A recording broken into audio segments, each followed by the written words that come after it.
From here, where do we go? Welcome to Law and Society. Please subscribe.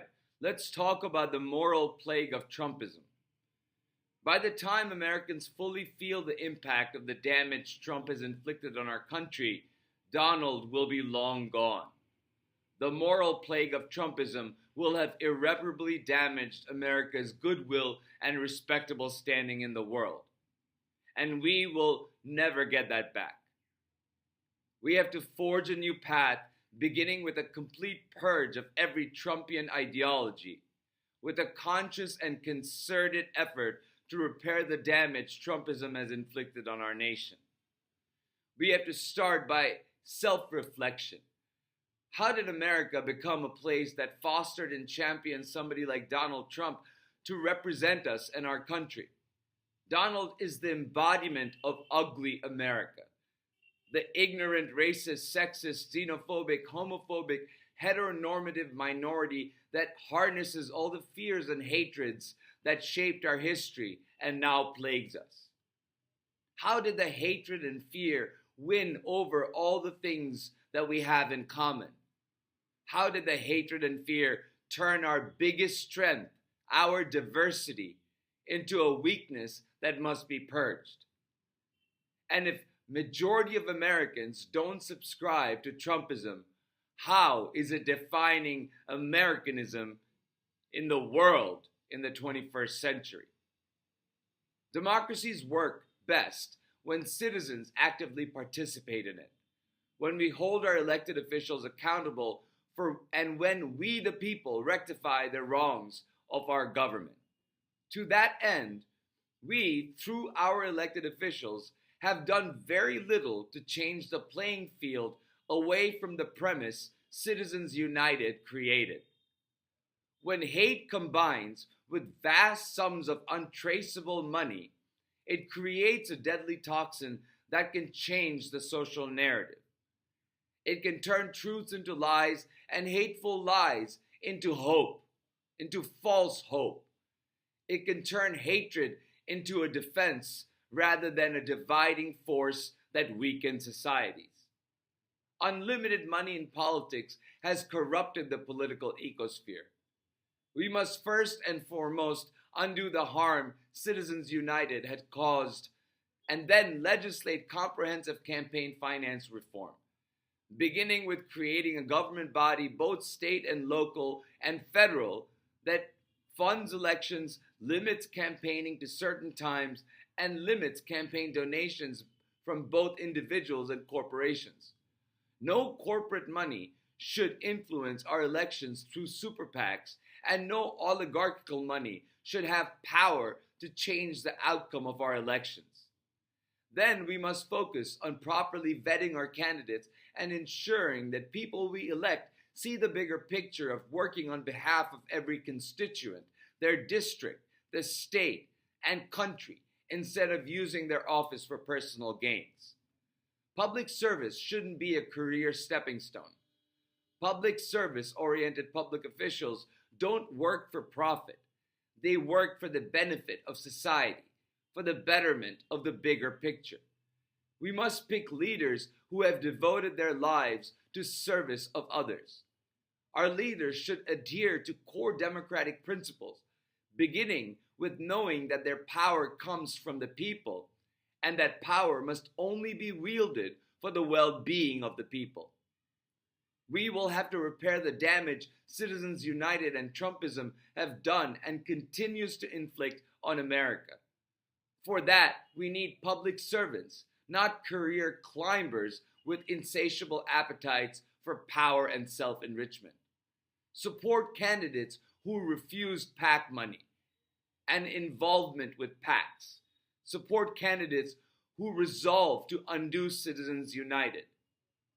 Then Congress must revive and boost our education department. Congress and states should consider enshrining the right to education into state and federal constitutions. Pass and ratify amendments to ensure that all people in America have the constitutional right to basic K-12 education. Such education must be government funded and become an indelible part of subsequent budgets. Such education must include science, technology, engineering, mathematics, art, music, history, literature, comprehension, writing, and knowledge of the secular constitutional system our country operates under. We must reinforce the idea that we are a nation of laws and nobody is above the law.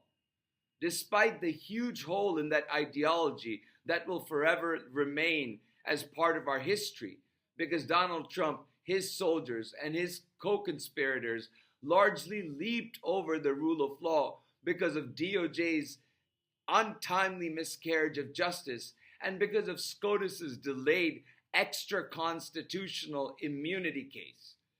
We must rebuild confidence in the rule of law.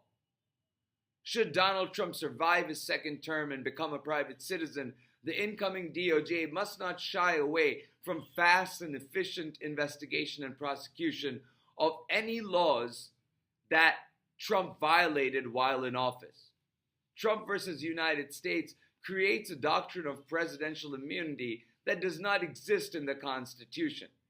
And even that overreaching radical opinion does not confer full immunity, total immunity, on presidents. Presidents and former presidents can still be held liable for crimes. And crimes, by their very nature, cannot be part of a president's official duties. Presidents have no immunity for unofficial acts. So what acts are official versus unofficial will have to be decided in courts of law. Further, none of the president's aides have the same immunity as presidents and former presidents do under Trump v. United States. Incoming DOJ must fully pursue and prosecute anybody who committed crimes while working for Trump. That's where we must begin when it comes to restoring the primacy of the rule of law over arbitrary executive orders of a mad executive. We, the people, are burdened with the task of repairing our republic, and we must carry that burden, not for us, but for future generations. We have the duty to not let future generations suffer the consequences of our mistakes. We have a duty to keep America's promise alive. We must wake up, be informed, and get active during elections. We have the power and the right to shape our lives. Don't let anybody stop you from voting. Don't let anybody purge you from the rolls. If you're not on the list, demand a provisional ballot. You have that right. Learn about the people who are running for office. Look at their life's work. Look at their ideologies. Will they uphold the rule of law? Will they uphold constitutional remedies when needed, like impeaching and removing public officials who violate their oaths of office? Like being relentless in their oversight of how federal operations are being conducted, from the local level to halls of Congress. The world is moving forward and leaving America behind. We have to reverse that trend. We have to change our posture, stop bullying, and start leading again. We have to survive the next 3 years. And if we do, we'll have decades of work to do to repair all Trumpian misdeeds. We must start psychologically preparing ourselves for that task ahead. It is inevitable and we must be ready for it. With that said, thank you for listening. Please subscribe and like, and I'll talk to you soon.